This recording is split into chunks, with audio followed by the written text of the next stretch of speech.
রবীন্দ্রনাথ ঠাকুরের প্রতিসৃষ্টি। হে মোর দেবতা, ভরিয়া এ দেহ প্রাণ, কি অমৃত তুমি চাহ করিবারে পান।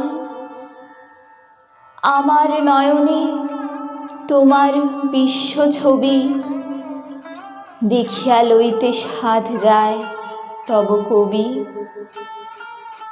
আমার মুগ্ধ শ্রবণে নীরব রহি, শুনিয়া লহিতে চাহ আপনার গান। আমার চিত্তে তোমার সৃষ্টিখানি, রচিয়া তুলিছে বিচিত্র এক বাণী। তারি সাথে প্রভু মিলিয়া তোমার প্রীতি, জাগায়ে তুলিছে আমার সকল গীতি। আপনারে তুমি দেখিছ মধুর রসে, আমার মাঝারে নিজেরে করিয়া দান।